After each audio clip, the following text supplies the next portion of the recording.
The San Francisco Giants dismissed general manager Bobby Evans and reassigned executive vice president of baseball operations Brian Sabean in late September. Their jobs sat open for 6 weeks. The team finally unveiled a successor, incoming president of baseball operations Farhan Zaidi, before the Bay Area media on Wednesday. What had caused the delay? CEO Larry Baer said, "We had a slight problem with Farhan.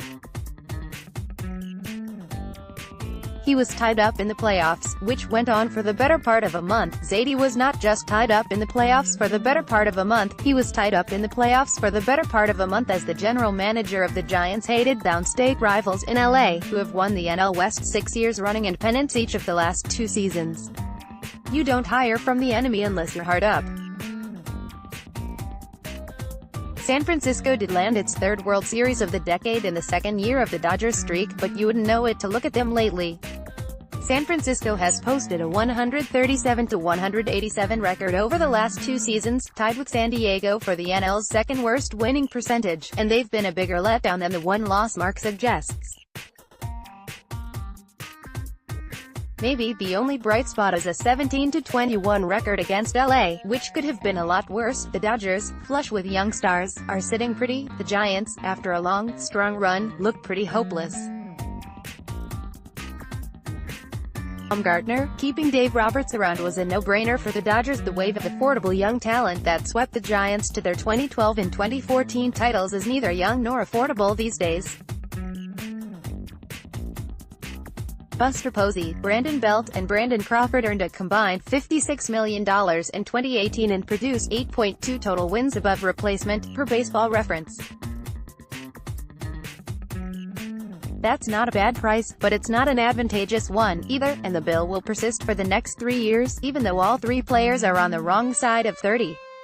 Posey, fresh off season-ending hip surgery, is staring down an inevitable position switch. What's worse, though, is that those 3 remain the Giants' best position players. Evan Longoria, acquired last offseason and under contract through 2022, had his worst offensive season ever. Andrew McCutchen played passably before being traded to the Yankees in August.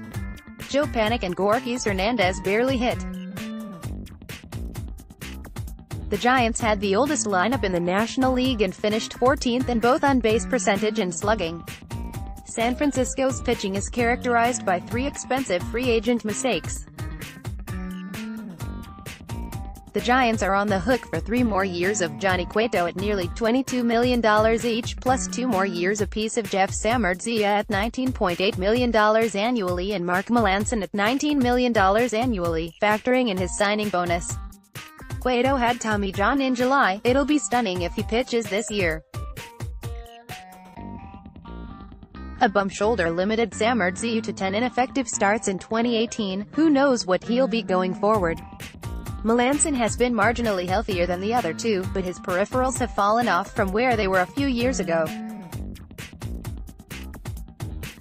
He's probably the only one of the 3 who's tradable, but he happens to have a full no-trade clause.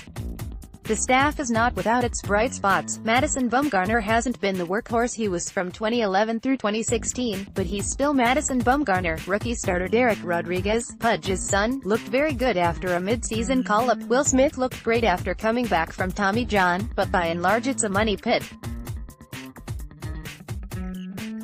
The Astros need to build a starting rotation this offseason. Worse still, there are no reinforcements on the way.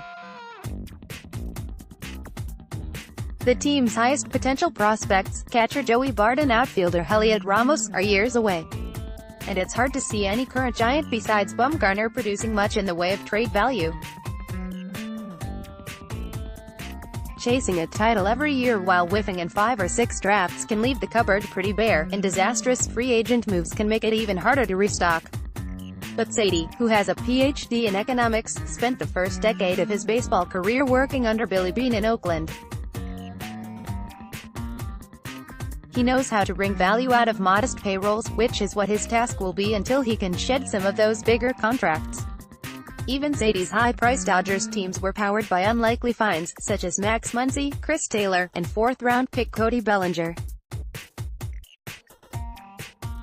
In the news conference, when a reporter asked Zaidi if the team would be initiating a full-scale rebuild, he said he didn't want to put a label on their undertaking, which was presumably his way of saying yes. He invoked Oakland's move to acquire Chris Davis after a 2015 season in which the A's won 68 games. Their mantra was, "Let's go out and identify value where we see it, and just make this team better one move at a time." Davis has hit an MLB best 133 homers for Oakland since his arrival.